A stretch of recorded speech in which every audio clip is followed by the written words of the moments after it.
thank you all so much for joining CCL's training tonight. It's a weekly webinar program of Citizens Climate Lobbies that provides CCL supporters like you and I with access to in-depth training opportunities on topics related to climate change and effective climate advocacy.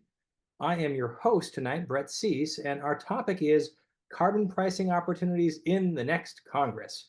The confluence of three external forces may present an opportunity in the next Congress, drum roll please, for a carbon price.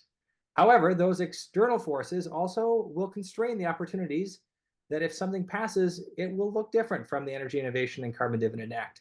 So who better to guide us through tonight's webinar than our very own beloved Dr. Danny Richter. This training tonight is going to explore how these three forces constrain the debate, what that means for CCL's priorities, as well as, most importantly, the climate. And to further enhance our discussion, we'll also be hearing from one of the amazing Hamilton Project's authors of the Climate Tax Policy Reform Options in 2025 paper, which we had the chance to walk through a lot earlier this year, Dr. Catherine Wolfram. So a little bit more about both our speakers tonight. We'll hear first from the wonderful Dr. Danny Richter. Danny speaks science to Congress, develops policy, and backstops it with credible research and communicates this to the lay public with clarity and wit. While earning his MS in Earth Science and PhD in Oceanography from Scripps, Danny made sure to do scientific research on every continent and has lectured at the university level in climate, geology, oceanography, economics, and political science. For those that are new to CCL, Danny served previously as Vice President of Government Affairs amongst many other critical roles within the organization's history. So it's a wonderful homecoming to have you joining us here tonight as our CCL Policy Fellow for this presentation. And with Danny, we'll be hearing in the second part of this call from the wonderful Dr. Catherine Wolfram.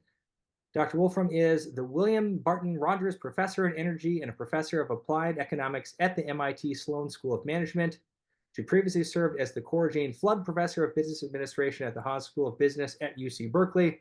And from 2021 to 2022, she served as the Deputy Assistant Secretary for Climate and Energy Economics at the US Treasury while on leave. Before leaving for government service, Dr. Wolfram was the Program Director at the National Bureau of Economic Research's Environment and Energy Economics Program and a research affiliate at the Energy Institute at Haas. So we are in great hands tonight. This is going to be a really important training. Thank you all so much for being here live and for those tuning in later. And with that, I'm actually going to pass it to you, Danny, to take it from here. Well, thank you, Brett. And it's a pleasure to be here with all of you. It's great to be back. I see a lot of familiar names on the line. I see some names that are new to me, but we're gonna have some fun this evening. And so my goal here tonight, I have three goals. Number one, I want to explore how these three external forces that Brett mentioned frame a possible carbon pricing opportunity in the next Congress. I hope at the end of this presentation, you'll understand what those three forces are and how they constrain it. I hope you will understand how each of those factors constrains what is possible in terms of carbon pricing policy. And then I'll leave it to Dr. Wolfram to achieve the third goal, which is to highlight how different carbon price amounts would interact with the Inflation Reduction Act's emissions impact, which we are already seeing. And so the agenda, I'll first talk about the opportunity, then how the world has shifted. Then I'll talk about how this constrains policy design. Dr. Wolfram will talk about closing the emissions gap, and then I'll come back with some conclusions. So let's first talk about the opportunity, why we think the next Congress might pass a carbon price. And so this is good. With this, just a little bit more framing, this is a possibility, and it's very contingent upon how the election goes.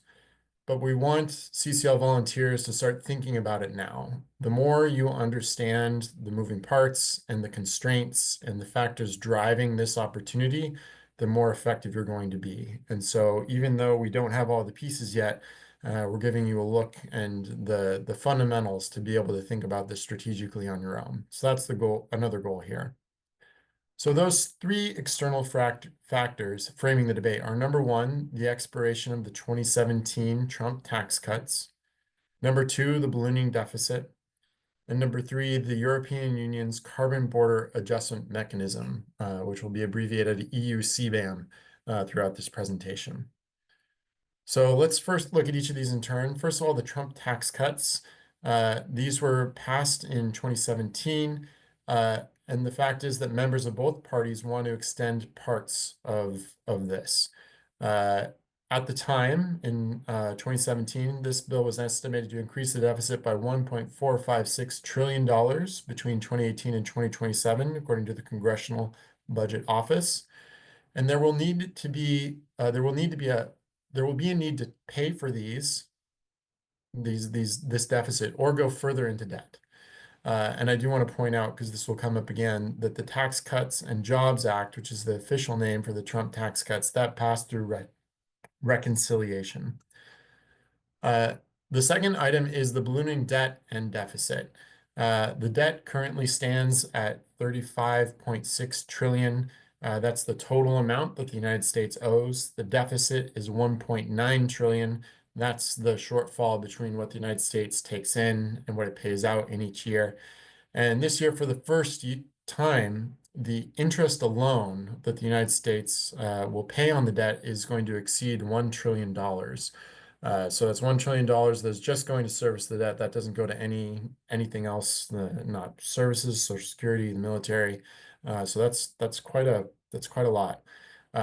Despite this, there is a question of how much traction this will get. It's unclear how much either party really cares about the debt anymore, or the deficit. And so this is a question mark. So maybe this will influence the carbon pricing discussion next year. And the third factor is the EU CBAM. Reporting for this program started last year, and payment will begin in 2026, which is the second year of the next Congress. This policy covers cement, iron and steel, aluminum, fertilizers, electricity, and hydrogen. It is linked to the EU ETS, or Emissions Trading System, which is a carbon price. And the Europeans they put a lot of work to meticulously craft this policy to be compatible with WTO law. Another thing that has happened since that went into effect is we've seen a lot of copycats around the world. Other countries have started their own similar policies, and members of Congress have definitely taken note of this, and they've drafted related policy, including the Foreign Pollution Fee Act by Senator Cassidy, that's a Republican-only bill, the Clean Competition Act with Senator Whitehouse and Representative Del Bene in the House, that's a Democrat-only bill, and the Prove It Act, which is a bipartisan bill in both the House and the Senate, as I'm sure you well know. And here are some of the flags of other countries that have considered or are implementing a CBAM on their own. This is a slide from Dr. Wolfram's paper, on which she is a co-author. And so we'll look forward to hearing more from her on this. But I did want to flag that this paper was published just last week. So this is hot off the press. And just a top line is that the EU CBAM is inspiring other countries to follow similar policies. And just for the record, before the EU CBAM, no country with a carbon price had any kind of border adjustment. So this is a big deal. This is just a link to a cool tool here. If you want to find out how any particular country fares under the EU CBAM, the World Bank has produced an estimate, and it is based on both their trade exposure for iron and steel, fertilizer, electricity, etc., to the EU market and the carbon intensity of that. And so it's kind of fun to look at that and see how it changes for different countries based on what good it is. So that's just a cool tool. So now let's talk about how the world has shifted. And here I'm going to use the term fourth generation carbon prices, because I do think we're talking about a new generation of carbon prices moving forward. But I want you to know that I made that up. That's my term. Nobody else is using that term. It's just something that I find useful internally. And so I'm using that terminology, but it's nobody else uses that. So before I dive into this, what are CCL's goals? CCL's goals have always been that a carbon price should take a big chunk out of pollution, take care of low-income households, and have political staying power. When Marshall Saunders in 2009 took a version of Lori Williams' bill that he asked her to write and cut it down to 2 pages, this is what he had in mind. And the Energy Innovation and Carbon Dividend Act is one optimized way of accomplishing these three goals, but it is not the only way of accomplishing them. And as I begin to lay out how things have changed, I'll reiterate that CCL's goals moving into this next possible opportunity will remain the same. CCL will still want to find a policy that takes a big chunk out of pollution, takes care of low-income households, and has political staying power. So fourth generation carbon pricing, that implies there were three before. Again, this is just my internal, how I think about it. The first generation, or 1G, was the BTU tax in the 90s. That was early in the Clinton administration. Second generation was the Waxman-Markey cap and trade program.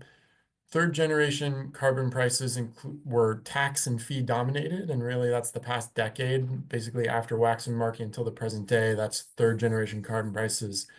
And fourth generation carbon prices have four characteristics. They are border forward, they are carbon intensity based, they are agnostic on the revenue use, and they only cover sectors of the economy as opposed to being economy wide.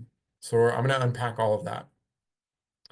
But first of all, a little bit more about third generation carbon prices so you can see the contrast. Over the 15-year period that I'm defining as third generation carbon prices, there was a distinctive trend towards dividends. There was a trend towards higher prices or higher ambition, and the submissions before Congress were dominated by fees or taxes. And if this sounds familiar, it's because it should. CCL volunteers, the people on this call, you really helped define third generation carbon prices. And as an example, in the 116th Congress, which RFF called the year of carbon pricing proposals, that was in 2019. There were 10 carbon pricing bills before Congress. 7 out of those 10 policies included dividends. And 6 out of those 7 dividend policies had dividends well over 50% of the revenues. And going back to the first introduction of the Energy Innovation and Carbon Dividend Act, that was the first time a carbon pricing bill before Congress exceeded $100 in the first 10 years. And now if you look at the bills that are before Congress, that's not that uncommon. And that goes back to the literature. When I first started working for CCL in 2013, I couldn't find literature, economic literature that had carbon prices above, 25, maybe $30. And now you see economic literature that has 40, 50, $60 carbon prices. And it was CCL that started that. So I really want you guys to give yourselves a pat on the back. I think that CCL could do much better at taking credit and celebrating the wins. This is a huge win. CCL defined third generation carbon prices. It shifted the academic literature, and that is no mean feat. So congratulations to you all. I do think we're now moving into a new generation of carbon pricing. Marshall, when he was working with Lori Williams and Mark and crafting the original carbon fee and dividend proposal, that was a good fit for the moment 15 years ago. Now, with the same 3 goals, CCL needs to come up with a policy that is a good fit for this moment. There have been huge shifts in what's going on. I'll talk about those, but it's the time to adapt to a new reality. And so what does it mean to be border forward? Here's some examples of policies that I would call fourth generation carbon prices, even though the Foreign Pollution Fee Act is a tariff. It's not what is commonly thought of as a carbon price, but that whole bill is fully border focused. The Clean Competition Act, the White House Del Bene bill, that is mostly border focused. Reviewing the text, I would guess that about 4/5 of that has to do with the border. And just by contrast, with all the third generation carbon pricing bills, the border segment was 3 pages, maybe 4, and it was a neatly packaged severable. And at least for us at CCL, that was deliberate. We wanted something that could be snipped out and removed because when we were designing that, nobody else had a border adjustment. And so we thought, well, maybe Congress will go for this, but no other country has gone for this. So we should design it so that you can keep everything else. And I would say that that is the defining characteristic of a fourth generation carbon price, is that if you take out the border components of the Foreign Pollution Fee Act, you don't have any bill at all. If you take out the border components of the Clean Competition Act, it makes no sense. And so a fourth generation carbon price, what it means to start with to be border forward is to have the border as the central thing. It is not severable. You can't cleanly cut it out of the policy. It is a border bill. There is bipartisan energy here. Going back to 2022, some of you may recall in advance of the passage of the Inflation Reduction Act, Senator Manchin was trying to get some bipartisan group to come up with a last-ditch agreement. And some of the reporting on that said that Republicans appear optimistic about pitching their vision for a carbon border adjustment fee. So going back to in 2022, Republicans aren't just interested in this, they are actually pitching the Democrats on a carbon border adjustment fee. And that is very significant for the debate moving forward. Another thing to know about border forward policies, they are supported by CLC, that's Climate Leadership Council, and Niskanen Research. A lot of you will be familiar with this. If you want to know what's in the brains of members of Congress, you should read this report. It's from 2020. Here's the key figure. This is what's in the brains of, in particular, Republican members of Congress. This is a more recent submission from Niskanen. Very similar, but what Shuting did here in the Niskanen policy, she just picked different countries. And instead of the CLC conclusion that the United States has a carbon advantage, she said, the United States is kind of middle of the pack. And so members of Congress, senators, they've read both these. This is what's in their brains if you want to start getting into some theory of mind stuff and understanding where they're coming from and what they're thinking about. Read these. Another aspect of fourth generation carbon prices is they're going to be performance standard based. And so a performance standard is that you don't pay below a certain carbon intensity. And the thing you can think about, this is like the Inflation Reduction Act's methane fee. And so the methane fee is officially known as the Methane Emissions Reduction Program, or MERP. I actually have heard people refer to it as the MERP, and so it's definitely not DC's best effort at an acronym, but if you hear someone say MERP, they're referring to the methane fee. And the reason why fourth generation carbon prices are going to be border forward, are going to be performance standard based, this is related to them being border forward. You are less likely to be challenged under World Trade Organization rules, specifically most favored nation and national treatment, if you don't make people pay below a certain intensity. This is good. It is also clearly linked to an environmental standard, so you have access to the Article 20 exemptions under the WTO. But this also means not everyone pays. And so you're really only going after the worst performers. The incentive is still there, less revenue. But I expect this to be a feature of what is coming. Another feature of the bills we have so far is that they are revenue agnostic. For example, the Foreign Pollution Fee Act, it doesn't specify where the revenues go to at all, anywhere in the 90-page bill. The Clean Competition Act says that 75% of the revenues go to a competitive grant program to reduce carbon intensity, and 25% goes to the Department of State for bilateral and multilateral programs. By contrast with third generation carbon prices, which took up pages and pages and pages and pages of the bill text, the Clean Competition Act, that's maybe a page. Maybe a page of that bill is dedicated to where the revenue goes. So that's a very stark contrast. Another thing that I expect from this debate is that the carbon pricing policies are going to only cover sectors of the economy. Part of this is because things have changed. We do have methane that is already covered. This is also another consequence of a border forward approach. You look at the EU CBAM, which I covered earlier, they're looking at just sectors of the economy, those EITE, those energy intensive trade exposed industries. That's a small part, comparatively small part of the economy, but those are the things that are most carbon intensive or most or traded the most. And so it might be that a border forward policy just focuses on those. Gasoline is very likely to be left out. It was going to be left out of the talks to have a carbon price in the Inflation Reduction Act. And there was a RFF study that looked at this. If you look at this figure on the right here, the red and the green lines, whether you're looking at the solid lines or the dotted lines, RFF looked at an economy-wide carbon price and a carbon price that carved out gasoline. and you don't see much of a difference. Whether you're looking at 2040 or whether you're looking at 2030 in particular, there's just not much of a difference. And politicians, I don't think, are going to want to take the political heat for gas prices going up when for this such a small emissions reduction. Uh, but this is not the only way in which I think fourth generation carbon prices are looking at sectors of the economy. Look at other policies that are out there. The Polluters Pay Climate Fund Act by Senator Van Hollen. This is going after historical emissions of the biggest polluters. It's not going to do anything to reduce emissions, but it is going to hold them accountable. That's going after a different pot of emissions.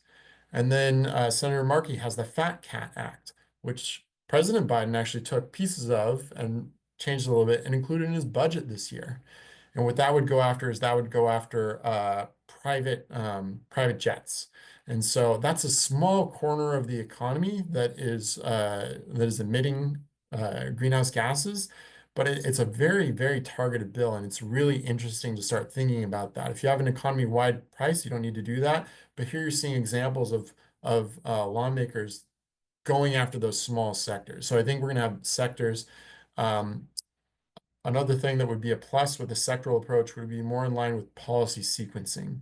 Policy sequencing is an idea that's appearing in the literature, and it's just that there is a particular sequence to policies that leads to political viability, and it's smaller chunks building to greater ambition. RFF released a more recent study just very recently, I think a couple months ago, but it reinforces that initial insight that you can go after just sectors of the economy with very little trade-off in terms of emissions reductions.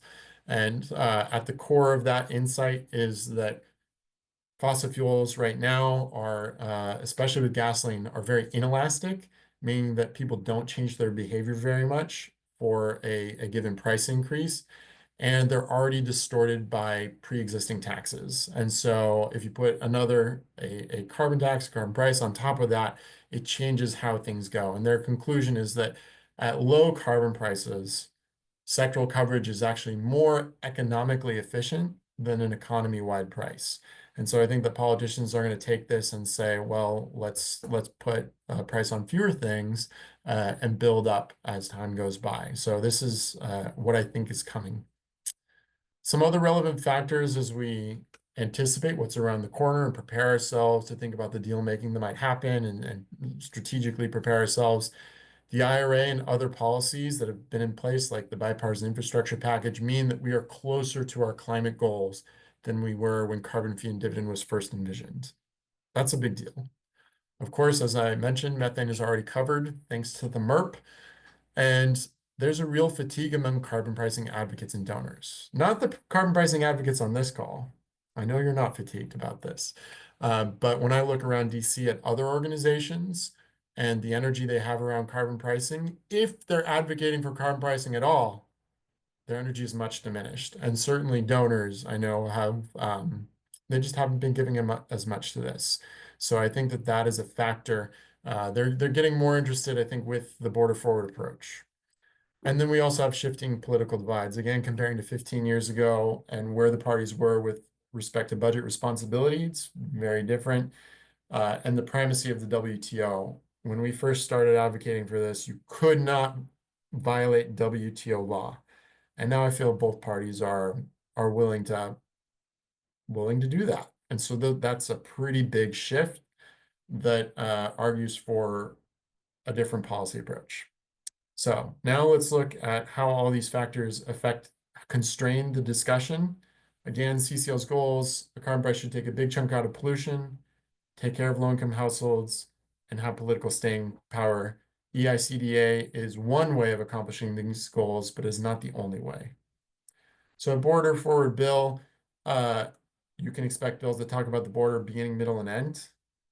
They're probably going to start with sectors of the economy. And in particular, I'm looking at EITE sectors and gasoline. They're probably going to be performance standard based, so that only the worst performers pay. This also means less revenue, and the revenue is going to be up for negotiation. Some uncertainties that we're dealing with were before the election. Are we going to be in a President Trump or President Harris situation next year? Which party is going to control the House? Which party is going to control the Senate? These are all huge factors. We're also dealing with rapidly shifting geopolitics. What's going on in the Middle East? What's going on in Ukraine? What is China going to do? These things are tied in with energy in really important ways that have strong influences on the minds of politicians. And it's going to be difficult to navigate that. That will show up in policymaking. How salient does the debt become for voters is a big question. And of course, there's all those unknown unknowns, to paraphrase Donald Rumsfeld. There are things that are going to happen, and we can't predict those. We just need to be adaptable. In terms of extending the Trump tax cuts, here's the link in the speaker notes from the Tax Foundation. I thought it was a really good overview of what the situation is and why this, even though it was supposed to go through 2027, why is it happening now? Well, this discussion has to happen now. It has to happen this Congress. It could go through reconciliation as the Trump tax cuts did the first time. And I will point out that reconciliation is not fundamentally partisan. It was created to be a bipartisan process in the first place. It could be again. So in a divided Congress in particular, we could still go through reconciliation, and it could be a bipartisan reconciliation. But in this context, the carbon price must be revenue positive, meaning we're not looking at 100% dividend. And if Trump is president, we're likely only talking about tariff-only efforts, so no domestic carbon price. I think the dynamics of the debt or the deficit are really the same. They reinforce the Trump tax cut imperative. And so while you're dealing with extending elements of the Trump tax cuts, you might as well address the debt or the deficit. And then some other things to think about. I really think that CCL won the debate on dividends. And so if we do have a domestic price, I think that it's likely that a substantial portion of the revenue will be going to some sort of dividends. Again, not all of it because of the debt and the Trump tax cuts, but I think a substantial portion. And to make the smaller amount go further, I think you're looking at means testing. In terms of the price, I think CCL won the debate on strong prices. And looking at these other factors, I mean, the EU CBAM can be as high as 100 euros, the EU ETS. And the debt and the deficit, if we're looking at a smaller sector of the economy. So if politicians do want more money, and if we're looking at either a domestic performance standard or a sectoral approach, I think a stronger price is more likely. So the framing of this opportunity, I think, makes it more likely we have a stronger price, which is good for the climate. And some additional components that we might look for, we might see a bill that's not limited to carbon dioxide. For example, the Save Our Future Act, another Senator White House bill, acronym SOFA, that included nitrogen oxides, sulfur dioxide, and particulate matter, PM 2.5, in frontline communities. So they may have to go after some of that. And we might see tiered pricing, like the Foreign Pollution Fee Act. It had tiers for different countries that were higher above the carbon intensity standard. They paid more. Or another idea floating out there is that you might have tiered pricing for different countries depending on how developed they are. So more developed countries pay more, less developed countries pay less. So that could be a part of the debate. And so with that, I'm actually going to stop and turn it over to Dr. Wolfram. So Brett, should I stop my share here? Well, if you want to keep sharing, you or I can continue for Dr. Wolfram, whatever's easiest for you, Danny. Okay. Well, Dr. Wolfram, what would you prefer? I saw you I'm happy doing. to just jump right in since we've been chatting. Yeah. Hi, Danny. I'm actually at Stanford, but your video was getting a little wobbly for me, so I'm worried about the Wi-Fi internet quality here. So, awesome. Thank you. Thanks so much for having me. I have a huge amount of respect for the CCL work and influence. I've been in DC and really seen what you guys can do to bring attention to these important issues. So glad to be here talking to you. I'm Catherine Wolfram. I'm a professor of economics at MIT Sloan and served in the beginning of the Biden administration at Treasury as the Deputy Assistant Secretary for Climate and Energy. So I have some experience in DC. This is I'm going to be talking. It's going to overlap a lot with the themes of Danny's discussion, but I'm going to be talking about a paper that I have that's joint with several co-authors. Actually, if you go back just to the title slide, there's a QR code there for anyone who's interested in downloading the paper. You can follow along there, dive in deeper if you'd like. Okay, so for the next slide. I think ultimately I have a pretty optimistic view of the chances for carbon pricing in 2025. And I think that's for three reasons. One is there are going to be tax and budget pressures, as Danny referenced, that Trump tax cuts will be expiring. And so that will, no matter what happens in November, that will put pressure on Congress to be looking for sources of revenue.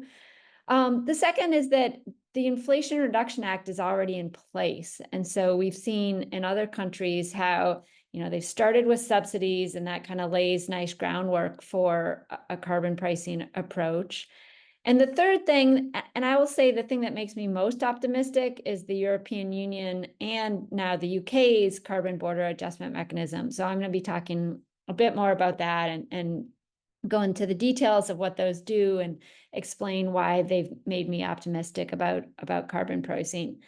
So I would say that these three factors are all in the context of the US not achieving its goals under the Paris Agreement. The Inflation Reduction Act was a huge, huge win for climate policy. It's the biggest climate bill ever.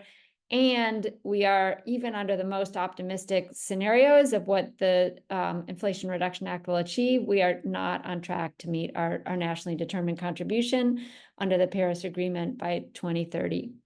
So if you go to the next slide, this just shows, this is a general problem that no country is in the green there on track to meet the 1.5 degree target. And, the US is like others, not on track to meet its nationally determined contribution. Next slide. Okay, so why am I optimistic about 2025? As I said, there are increasing pressures due to the US rising deficits and increasing debt.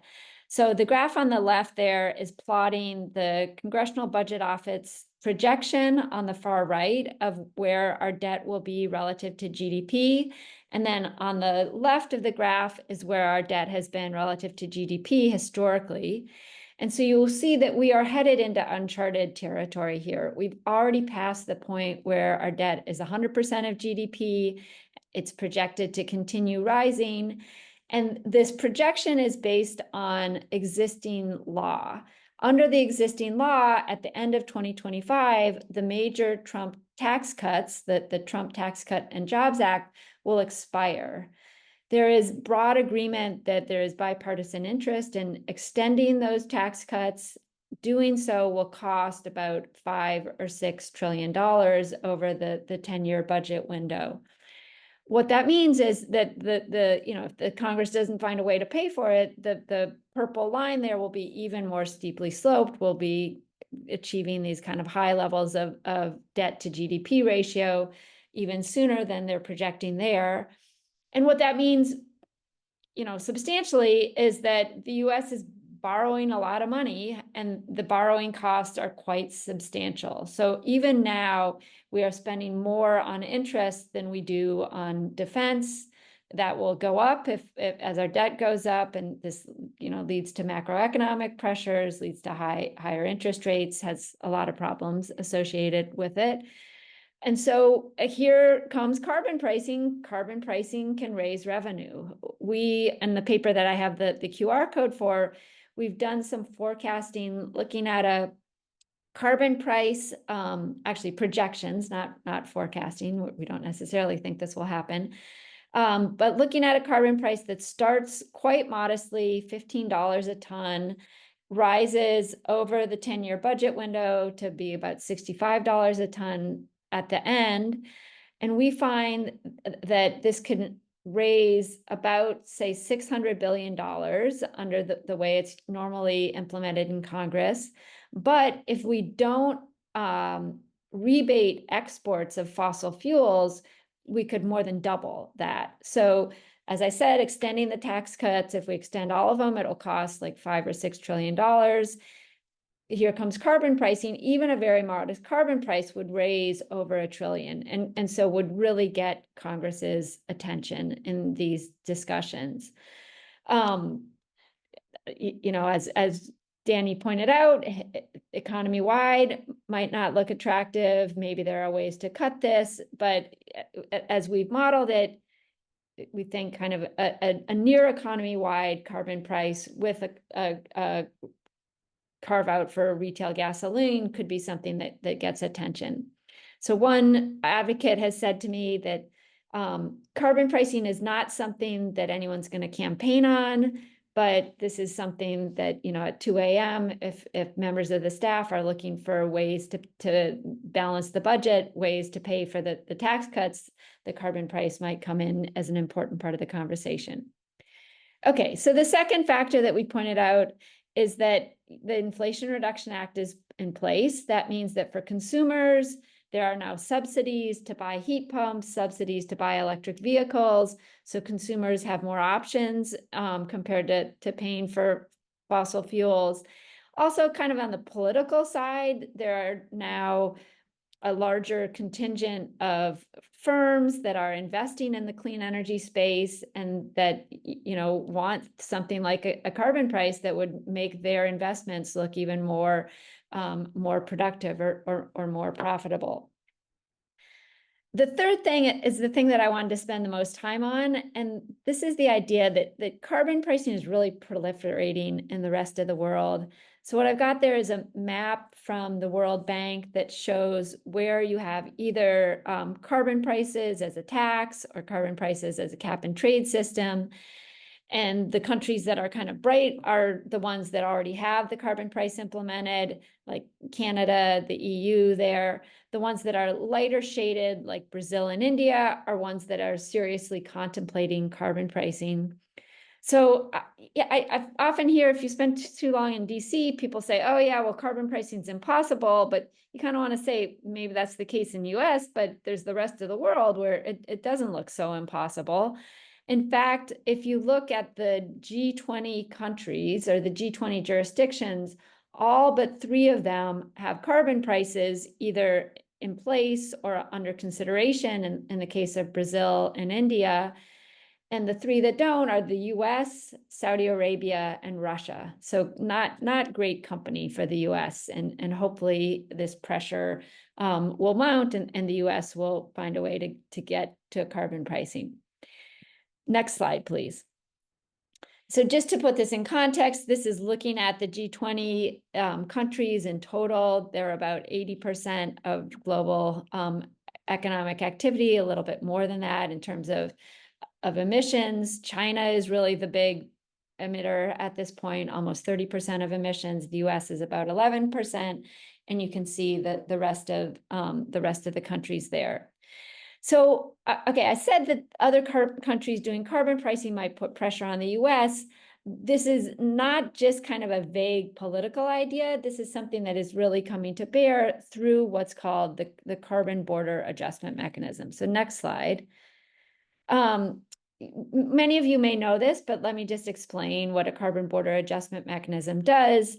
It, as the name suggests, adjusts at the border for carbon prices that are being paid by domestic firms, but that are not being paid by importers. The EU has adopted a carbon price. It's the law of the land. It will come into full effect starting in 2026. That's when money starts changing hands.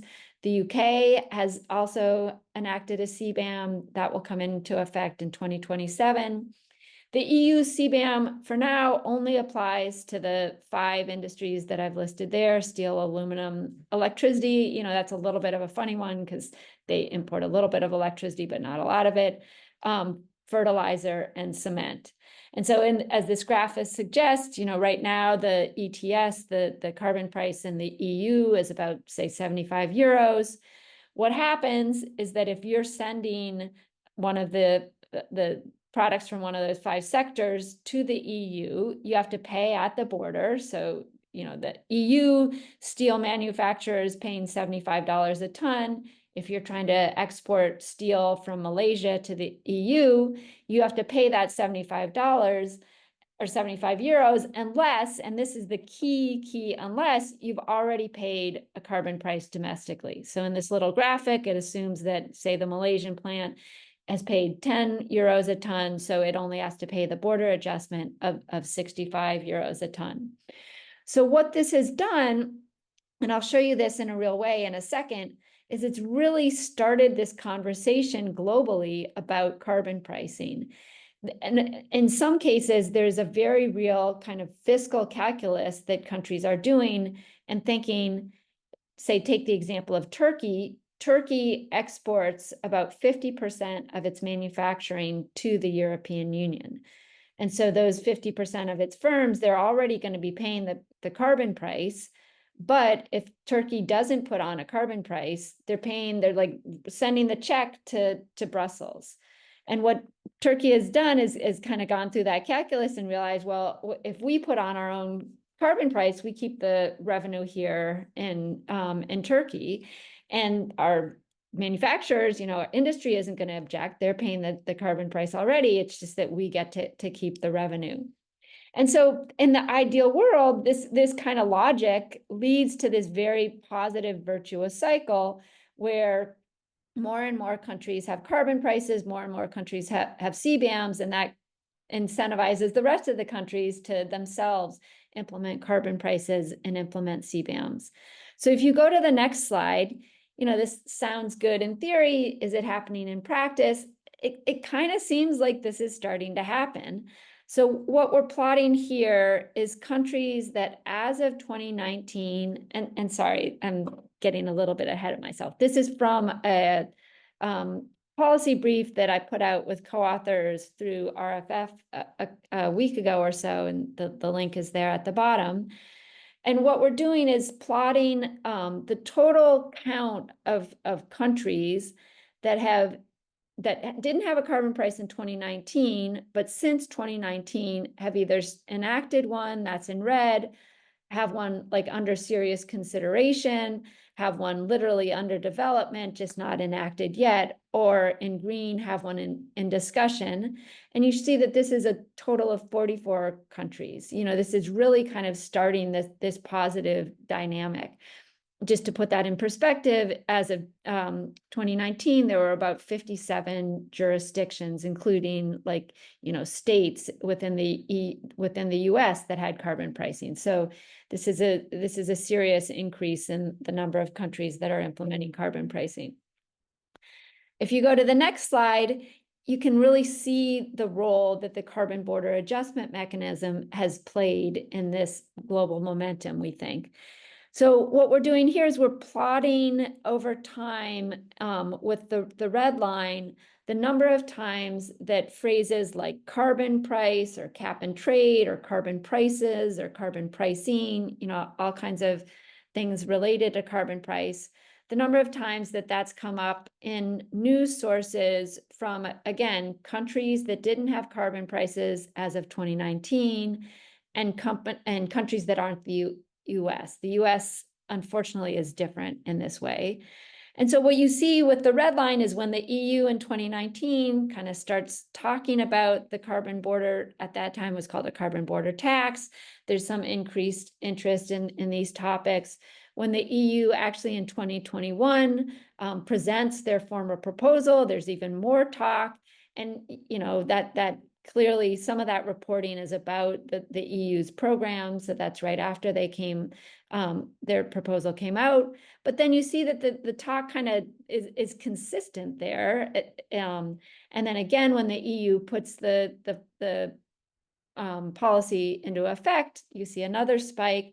But overall, it seems like just kind of discussions of carbon pricing have gone from about 500 media hits a month to about 2,000. So a quadrupling in the number of times that countries are talking about carbon pricing. We saw in the previous graph, it's not just talk, they're actually enacting and talking about enacting carbon pricing. Okay, let's go to the next slide. So where does the US come in? Talked about how the carbon pricing that we've modeled, that this $15 a ton increasing to 65 could bring in serious revenue. Hopefully that will be a strong part of the discussions around the Trump Tax Cut and Jobs Act extension. What will this do to emissions? That's what this graph is showing you. So right now we're zeroing in on the US. The black line is historical emissions over time. They've shown a downward trajectory. The blue dashed line is where we'll be if IRA stays in place and the EPA emission rules for power plants and for vehicles, if those stay in place. And you can see the gray horizontal line there is our NDC. We're supposed to be about 50 to 52% below 2005 levels. That's our Paris commitment. With the IRA, our projections, consistent with a lot of other projections, is that we're not going to get there. We're going to be, at most, maybe 45% below. Those are kind of the most optimistic projections. Our projections are more like 42 or 41% below. With this even very modest carbon price, we get very close. So we get to our nationally determined contribution in like 2032. If you go to the paper and download what we've actually written, we also model a more ambitious carbon price that starts at $65 a ton, rises over time. That is the only policy that we model that actually achieves our nationally determined contributions. So hopefully these are things that could be on the table. Next slide. This is just to wrap up, and then happy to take questions from the Q&A. Really think that carbon pricing should be on the agenda for 2025. Of course, a lot depends on what happens in November, on November 5th. Maybe I'm being too optimistic. I think that there's some possibility, as long as there's even a Democratic House, that we could put pressure on it to get into the discussion.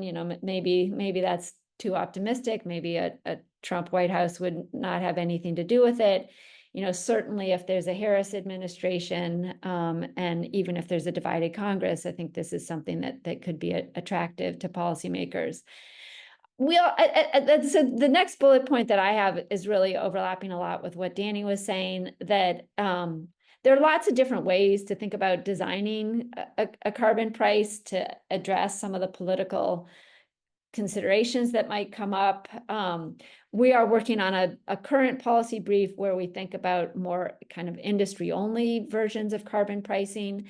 We have one industry-only version where it's just kind of a bunch of carve-outs, where we're carving out retail gasoline and we're carving out residential natural gas and residential electricity related carbon pricing. That still raises a considerable amount of revenue, but hopefully, would meet any political constraints where you could call it a corporate carbon fee. We think there's a lot of flexibility here. I think especially in the context of the 2025 discussion, there are some natural business allies for this. If you say, we don't have to raise the corporate tax rate as much, we don't have to take it all the way up to 28%, we can keep it at 25% if we include the carbon fee. I think there'd be a lot of support for that. And I think, just going back to the first bullet there, as Danny said, maybe this would not include dividends if you do it through the TCJA discussion. But if you can think about the carbon price kind of helping to fund something like the extension of the child tax credit, then that really helps address, probably in a more progressive way, some of the distributional concerns around carbon pricing.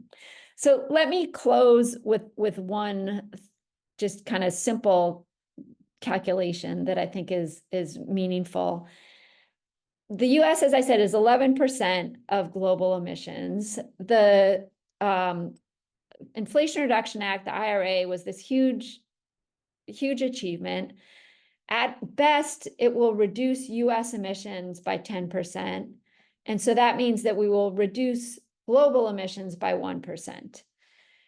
If you look at the 4 industries that are covered by the CBAM, together they account for 22% of global emissions. So aluminum, cement, steel, fertilizer, these are extremely emission-intensive industries. A very modest carbon fee of $17 a ton would do more than the Inflation Reduction Act. I mean, it's super, super impactful to kind of get aligned with other countries and do what we can to drive a global carbon price, even if it is just on those 4 industries. I mean, ideally, that would lay the groundwork to something broader, but I think global cooperation here is so valuable, and really appreciate what you guys are doing to try to get a carbon price into the conversation. Thank you. Thank you, Dr. Wolfram. And if it's all right with you, what I'd like to do, given that we only have you and your expertise for the next 8 to 10 minutes or so, I'm going to prioritize some of the more CBAM or related questions to your papers, and then we'll save the rest of these for the Q&A, since Danny's going to stay on for another half hour to wrap up with a conclusion slide or two, and then just keep it to open Q&A. So with that, one of the most popular related questions so far in the upvotes for CBAM comes from Alex asking, can you please help identify what companies in what states are the ones that will likely be affected by a CBAM? I'd like to be able to discuss these with my member of Congress. Yeah. So if it's just the EU and the UK, the US doesn't actually export that much steel, aluminum, cement, fertilizer to those jurisdictions. So I think the more powerful argument for the members of Congress is it's not going to just be the EU and the UK. This could grow. Brazil is taking over as the chair of the COP for this important 30th Conference of the Parties. They've got a carbon price. You could imagine them pushing for some kind of global carbon price or global arrangement on this. So if there is this real kind of momentum towards carbon pricing globally, it will be much more impactful than just the EU CBAM. Excellent. And as a follow-up, would you, in your understanding, Dr. Wolfram, would the CBAM apply only to raw aluminum or products made with aluminum for the EU? Oh man, that is a really good question. So I'm actually doing some research right now in Mozambique, and I don't know the answer to that question. I know that I don't know the answer to that question. Yeah. Excellent. Well, we'll keep tracking that down. Do you know a little bit more on the gasoline exemptions about, especially with regards to like diesel fuel? Yeah, so that's just what we modeled in that paper, and we carved out retail gasoline. I don't remember what we did with, I think we did retail diesel as well, but not like commercial diesel. Yes. Excellent. So, and the way that would work is rapid fire. So thanks for going all over Yeah. the place with these. Yeah. I mean, and just like practically the way that would work is subsidies back to the refineries proportional to the amount of those fuels that they produce. And actually, sorry, can I go back to the Please. previous question?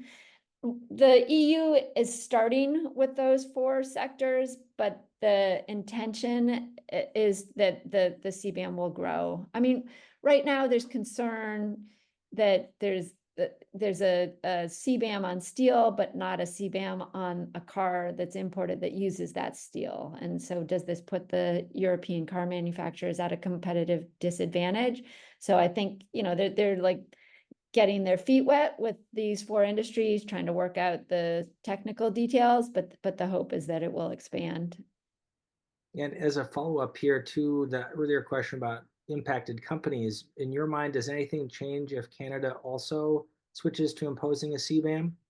100%. That's like, yeah, that we don't export that much to the EU and the UK, but yeah, we export a lot to Canada. So yeah, I'm nervous about the Canadian election coming up, but not as nervous as you might think. That the current Conservative candidate is making a lot of noise about axe the tax, but from my understanding, what he means is axe basically kind of the equivalent of the retail gasoline component of their carbon tax, and he's not talking about getting rid of the carbon price on industrial production there.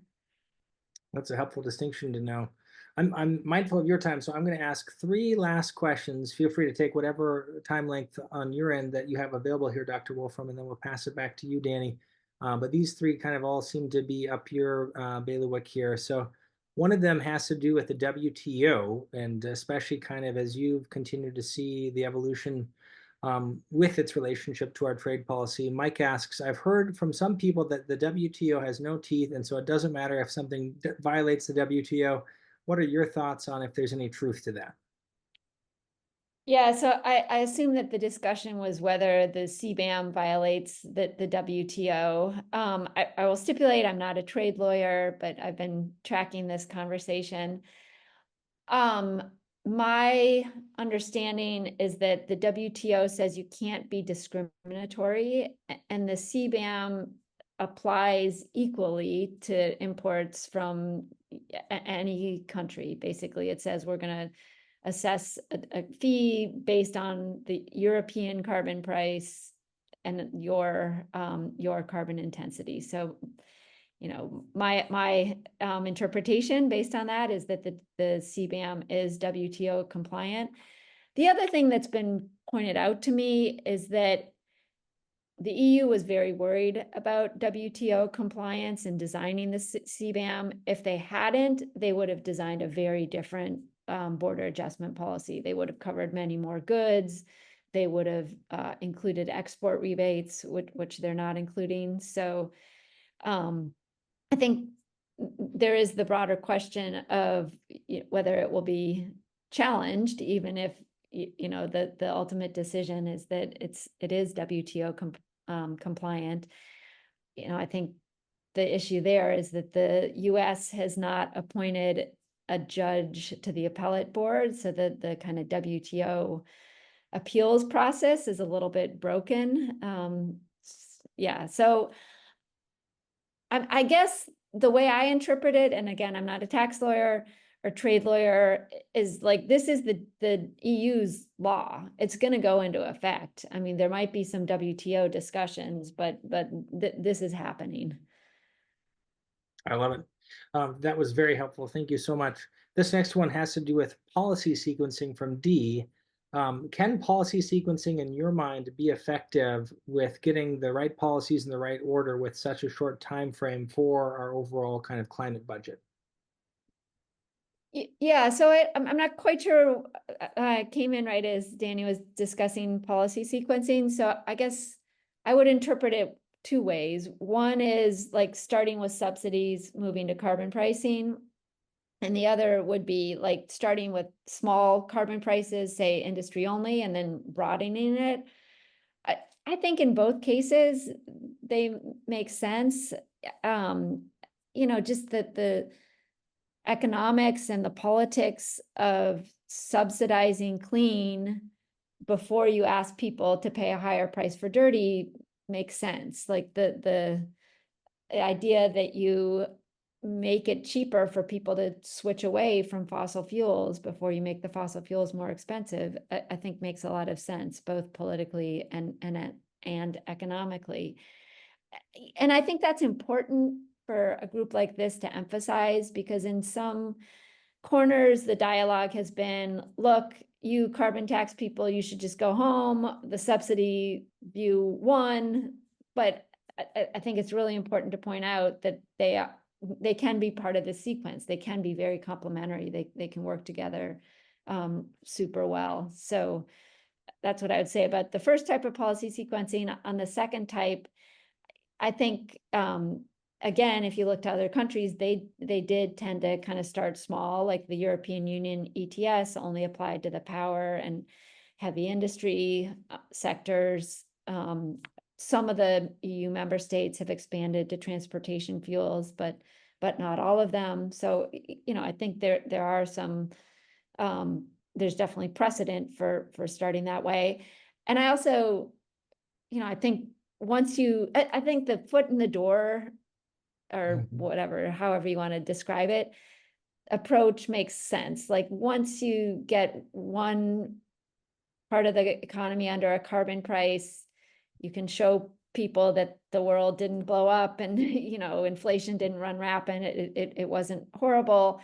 Plus you get pressure from those companies that are facing the carbon price to say, like, wait a minute, we're paying a price, but these other emitters aren't paying the price. So I think, you know, the political dynamics might get going there.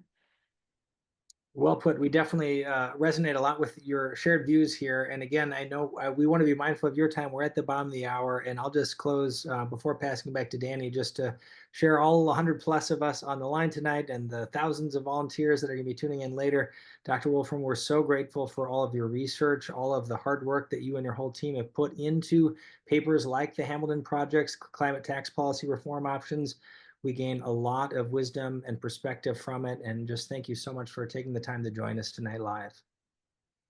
Thank you. Yeah, the feeling is mutual. Thanks for all the hard work. And hopefully 2025 will be the year of a carbon price for the US.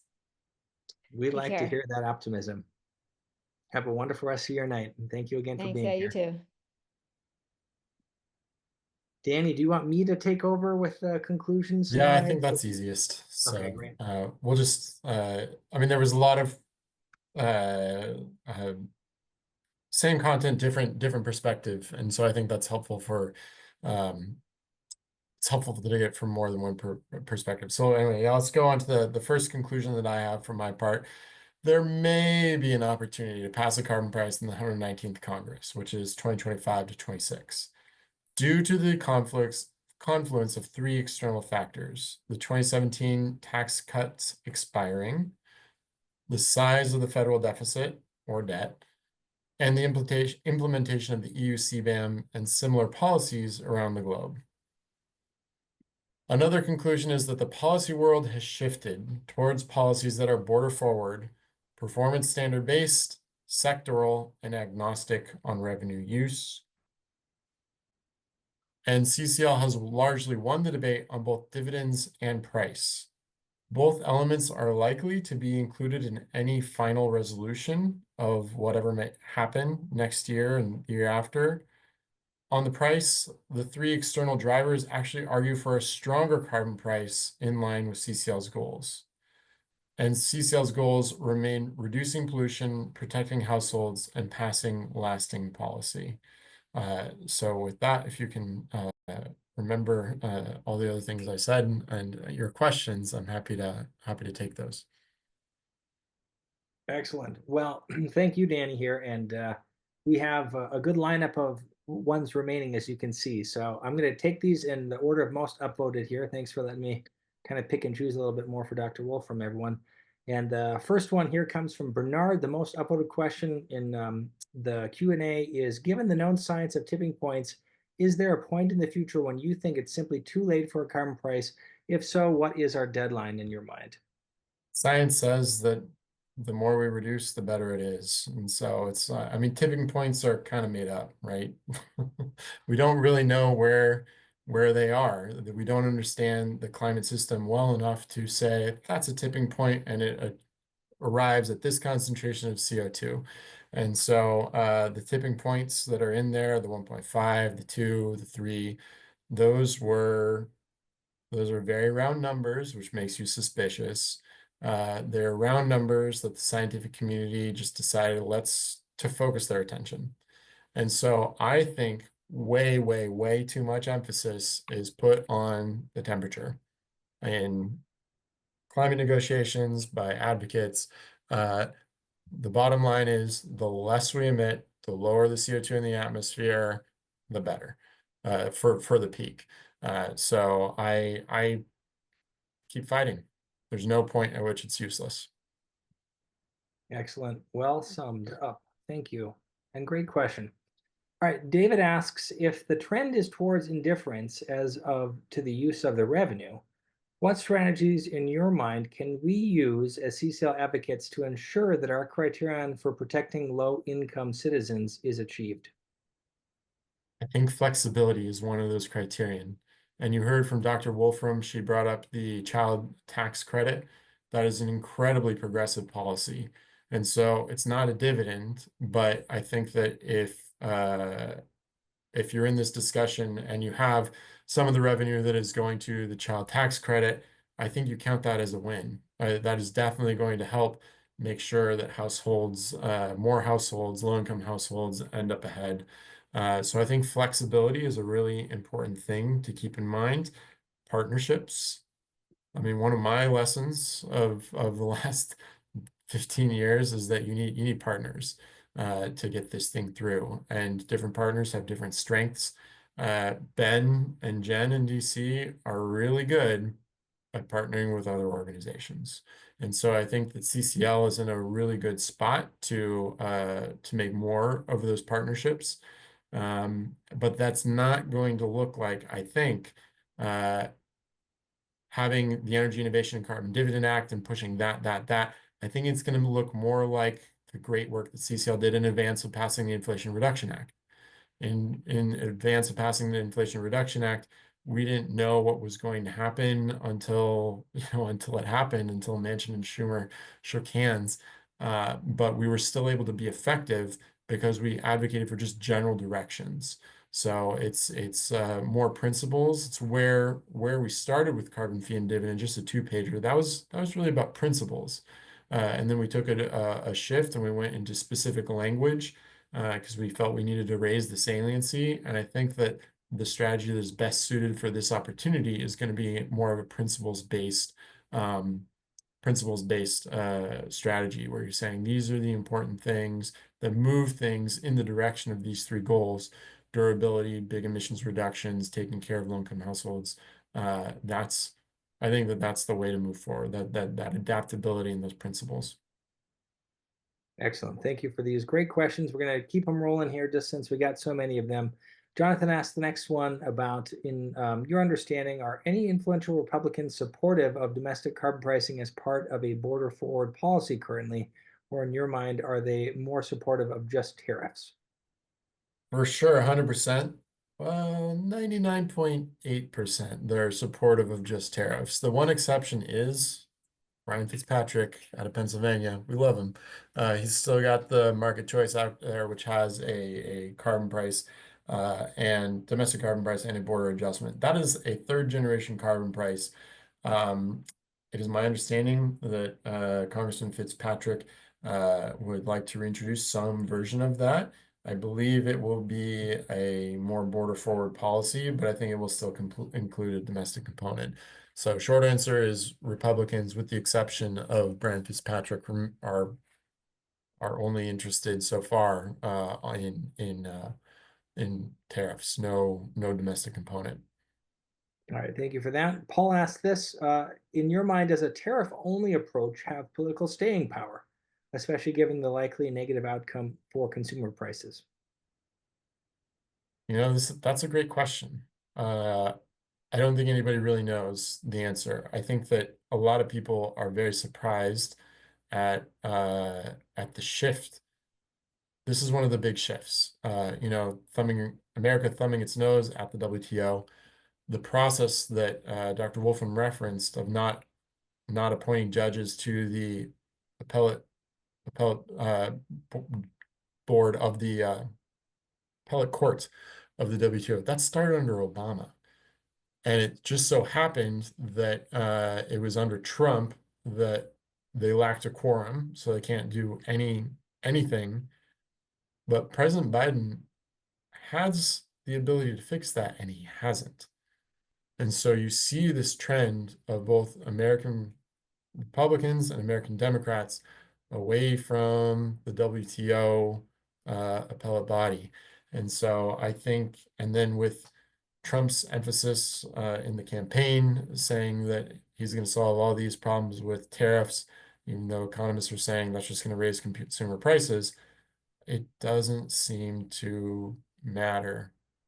I think that once those prices hit people, I think they will care. But both Biden and Vice President Harris they're not to where the Democratic Party was. They've shifted on this. And so I go back to my first response here. It's unclear. Yeah, thank you for the additional context here, and these are all very helpful. Keep them coming here. I'm going in the order of most upvotes. So if you like a question that isn't at the top, feel free to keep upvoting and make sure that the crowd here can weigh in here, because the most popular one still only has 10 votes out of 100 of us here. Nadine asks, can you please explain in greater detail how methane is already covered? How is it covered? How effective are the mechanisms to address methane, especially leaks? The MERP, as it was passed in the Inflation Reduction Act, was very cleverly crafted in anticipation of the Supreme Court overturning Chevron deference. Is this the level of detail you wanted, Nadine?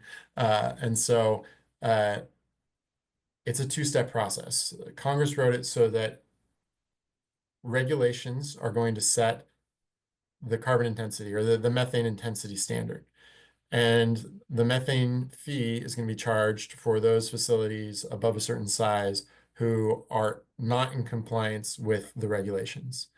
And so they wrote this before the regulations were written, but Supreme Court of the United States, they did overturn Chevron deference. So this was written before they had done that. They did overturn Chevron deference, and they did start to move towards a major questions doctrine, which means that Congress has to clearly articulate on major questions that they want this regulation. But that's what Congress did. They said the price, the level at which above which we will price, which is the power of the purse, which is Congress, is set by regulations. So that was very clear language. And there was a Supreme Court decision very recently. I posted about it on my LinkedIn, saying that they declined to hear a challenge to the methane regulations. So it's this two-step that is, playing four-dimensional chess with the Supreme Court, saying, here's the regulations. Above those regulations, you have to pay the fee. Below those regulations, nobody pays. Excellent. And on the second part about leakage, is there anything in particular about the methane fee that kind of you can speak to on addressing that? The methane regulations are based on leakage. And so it's looking at how much methane leakage rates. And I believe that they allow for improvements in measurements, and they knew the EDF satellite, methane sniffing satellite, was coming online. And so the bill also anticipated technologies that were not yet online when they passed it to be able to help enforce the fee and set the regulations. And I believe they're set on a basin level. So a geologic basin, they have they measure leakage rates across the basin. And I believe that a facility that can prove that it is doing better than the basin average can test out, basically. And so that's something that was in Catherine Wolfram's paper with regard to CBAMs in the global space. That is a virtuous policy that encourages good behavior, technological development, whether you're using an intensity standard for carbon or for methane, which also has carbon. And so, greenhouse gases. Excellent. Thank you so much, Danny, and great question. Rick did a great training on that too, that I put a link in the chat to build off of for anyone that's interested. And Nadine specifically says, we are so lucky to have you here for this training. Thank you. So excellent work. George asked the next great question here about fatigue. Regarding fatigue with carbon pricing, in your mind, what about the IPCC's special 1.5-degree report issued 6 years ago that highlights again that an explicit price on carbon remains a necessary condition of any ambitious climate policy? I've cited that many times, and I think that subsequent IPCC reports also say that you still need carbon pricing, and it's a global effort. They're looking at carbon prices around the world, which now cover 24% of emissions. But the American left, as well as the American right, is exceptional, and so there's hesitance, and it's not. those are not the voices that are loudest and playing at the highest volume in their mind and in their strategic thinking. And that's just the way it is. Thank you for calling that in, George. And the next question here comes from John. The 2025 tax paper mentioned that the revenue that would be raised by not rebating fossil fuel exporters is substantial. What are your thoughts about adding that feature to a policy like carbon fee and dividend with the CBAM policy to make it more politically viable in the next session? Could you read that again? I missed the first part, please. Yeah, so John is asking that the 2025 tax paper that Dr. Wolfram was one of the co-authors on. 2024. That's what threw me, the year. Oh, perfect. Yeah, Yeah. okay. That the revenue that would be raised by not rebating fossil fuel exporters is substantial. Ah, okay. Well, yeah, I mean, that's basically domestic carbon price. And so if you don't rebate, so you're saying if you don't rebate fossil fuel exports, I mean, I guess it's so you have a domestic price and you are exporting the fossil fuels and you don't rebate it. I mean, that's just not going to make any sense. I mean, it depends on where it's going.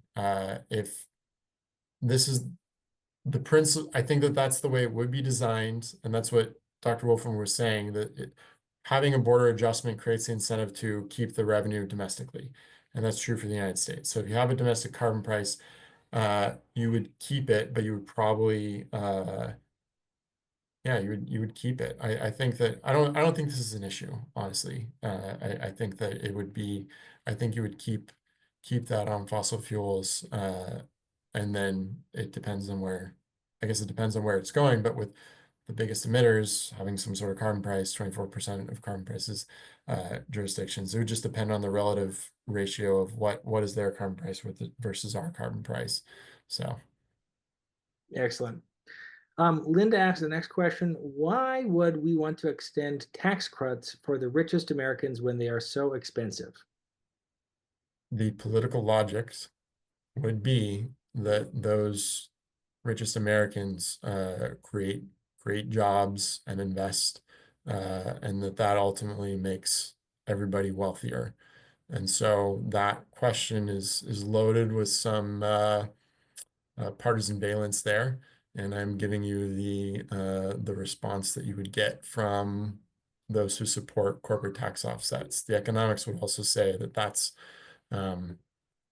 yeah. So anyway, that's a pretty political question you just asked. And if I'm hearing you correctly too, Danny, I guess just to qualify, what's on the table isn't just like a full ongoing extension, but any kind of interval or negotiated middle ground where not the full amount would be rebated, depending on some of the other factors. It isn't like they would be extended in their current form with that current percentage as the It's got to most be likely. negotiated. Yeah. It will be negotiated between, and this is why the election is so important. It depends on how it turns out and where the political weight is, where the political heft is, and what strength the various parties have for their priorities. And that would be raising the corporate tax rate would be a priority of Democrats. Keeping it where it is would be a priority of Republicans, and we don't know where that's going to land. Excellent. All right, so we've got 10 minutes left. Let's see how many of these 14 we can get to. How do, in your mind, we get international agreement on what the carbon intensities are for a given product from a given country? There are standards, there are processes for arriving at these estimates. And so you could follow that process.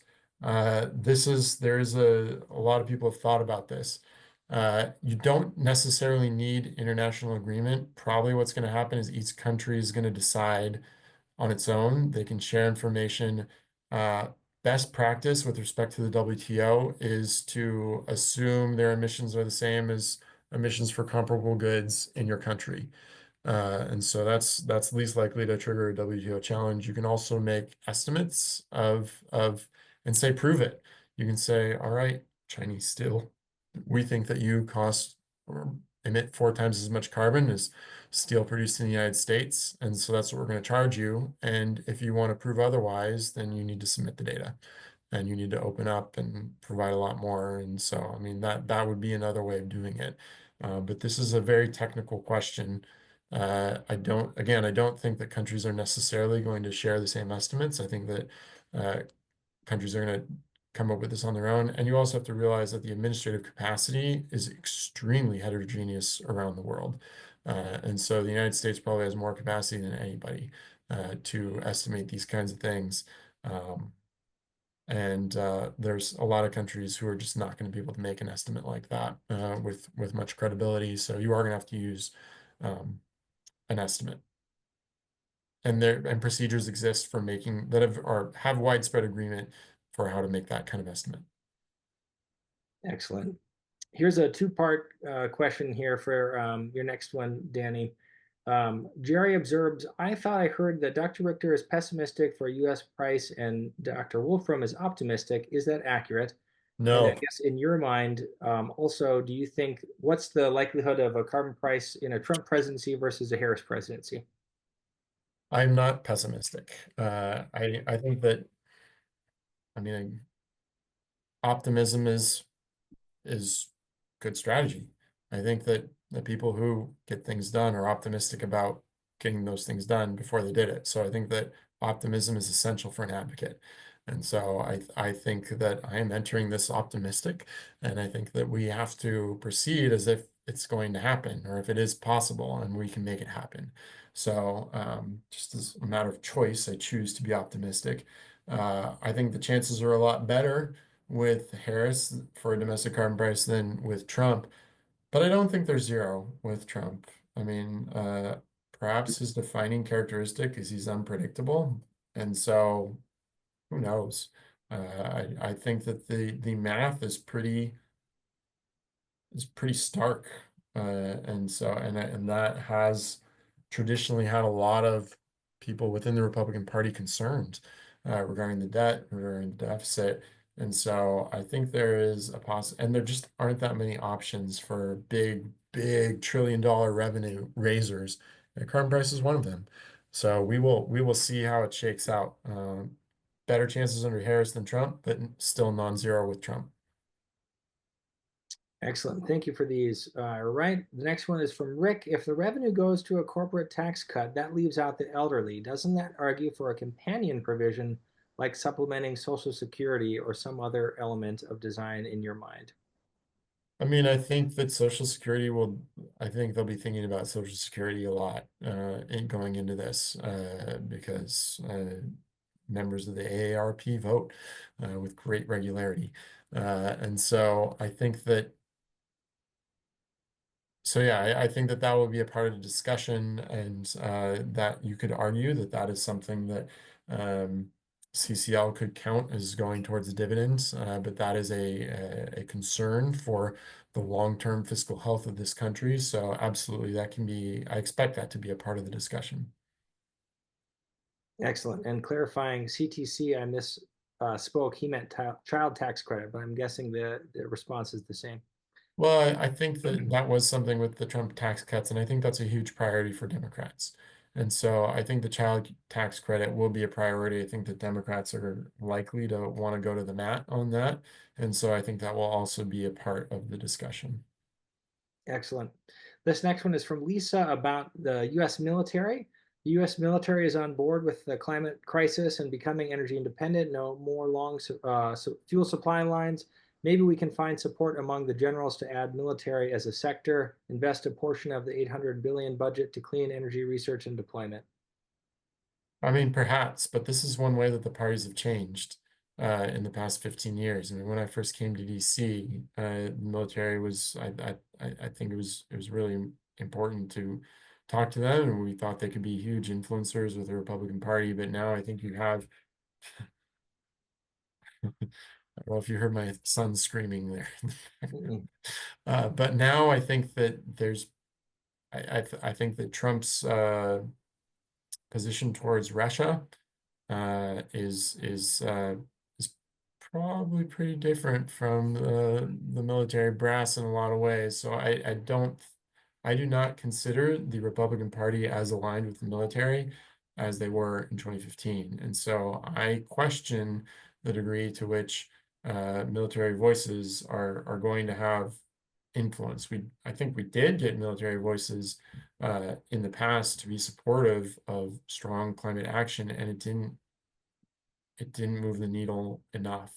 And so now that there's this weaker link with them in the Republican Party, I'm even more skeptical that getting them on board is gonna be a difference maker. Yeah, thank you for that. Danny, this one goes to a connection that I know you can speak more to about Pope Francis's support for carbon pricing. What do you want to say about that? Well, I think it's a little what I'm not fully up to date, but I think that there's some ambiguity in Laudato Si. There are some critiques about carbon pricing, but I think they're mostly directed at cap and trade. And so, but I do think that there are other comments that you need to address this. And so I think that Pope Francis, I'm not aware of him being explicit, and maybe I missed something, but my sense is that he's less of a fan of cap and trade and in particular offsets, but believes that carbon pricing in the form of a tax or fee is essential, aligned with the science. Excellent. Yeah, thank you. And I misspoke. It wasn't implying that there had been a statement, just if he had had one. So thanks for clarifying that. Yeah. It has to be now. Barbara was asking for a quote. In your mind, does now mean before January 1st, 2025? Or can you help contextualize that when you say it has to be now? The 119th Congress, the next 2 years. So, I think the relevant tax credits, I think that they do, or tax cuts, I think they expire at the end of 2025. And so I think it has to be there. Congress is fully capable of punting into the future. And so we've seen them do it many times. And so it could be at the end of 2026, but I think that there will be enormous pressure for Congress to do something about this Congress. That's what I meant by now. A 2-year period. Now. Mhm. Excellent. Thank you for clarifying. Yeah. David asked this next one about if you feel comfortable expanding a bit on your quote, simple to address distributional concerns. And I guess actually looking at the timestamp, they may have been a Dr. Wolfram question. Yeah, that's for Catherine Wolfram. I mean, people on this call understand how much we've been pushing for no dividend really takes care of the poor. It really does. It really does. I think that comment just really reflects the economic profession's agreement with us. It's real easy to do that, according to an economist. And so and she also highlighted creativity, which is something that I've been highlighting, is, carbon pricing. It's such the price alone gets the emissions reductions, and there's so much you can do with the revenue. It allows for enormous creativity. And the year of the carbon price was partly about creativity. And fourth generation carbon prices, that's creative policy making. It's really fun. And so I think that comment was just saying economists has figured this out. And people may say, well, I don't know if we can make the low-income households whole. And as far as economists are concerned, that's easy. Excellent. I'm mindful of time. We're at 1 minute left. So let's jump into Emerson's final question here for the evening. I put a link in the chat again, because we've actually done a really good job. Out of 30 questions, we only have 4 left after this, and I've gotten an order of upvote. But for the ones remaining and anything else after tonight, please do feel free to put your questions in the forums. Obviously, if it's not in the specific thread that Danny started, we'll find a way to get him in there anyways. But Emerson, for the final question, I'd asks, with the proposal to impose carbon prices sector by sector, are you concerned about industries finding clever ways to fib about their production methods to avoid paying the price? No, I'm not. Because it's just so hard to lie about those things, and the benefit they get from fibbing is illegal, and then you go after them for fraud. And really what we're talking about is we're talking about tipping points in the economy. We're talking about tipping points with consumer choice. And so that little bit around the edges, it's not going to matter. And so I think, so no, that doesn't concern me at all. Excellent. Well, thank you so much, Danny. We are at the top of the hour, and as always, we like to end and start on time. So I'm going to unmute our line so that all 75 plus of us remaining on can give you a big shout out. And again, as a reminder, we put a link a few times where you can log tonight's training. We will update that with the proper title in a bit. And please feel free to continue the conversation after tonight in the forums. We are so grateful for all of your attendance, for your advocacy and involvement with CCL. And thank you again so much, Danny, for your help and availability tonight. I'm unmuting all lines, and have a wonderful evening, everyone. And I'll just say such great questions. You guys are so deep into this. You have such expertise already for me and for half it of was a both long of one. them. Great stuff. Thanks, Danny. Thanks, Danny. Thank you for listening to this episode of Citizens Climate Lobby's training program. You can tune into more episodes anywhere podcasts are available. Inspired by what you heard today? Join Citizens Climate Lobby to advocate for bipartisan climate solutions. Go to community.citizensclimate.org to find more trainings, resources, your local chapter, national action teams, discussion forums, and more. Be sure to like our Facebook page and follow us on Twitter and Instagram @CitizensClimate. We also invite all of our listeners to subscribe to our YouTube channel for more inspiration. Like what you hear? Recommend us to your friends and make sure to give us a 5-star rating. It helps us show up on other listeners' feeds. Feel free to pass on any suggestions for future episodes in the comments as well. And together, we are creating the political will for a livable world.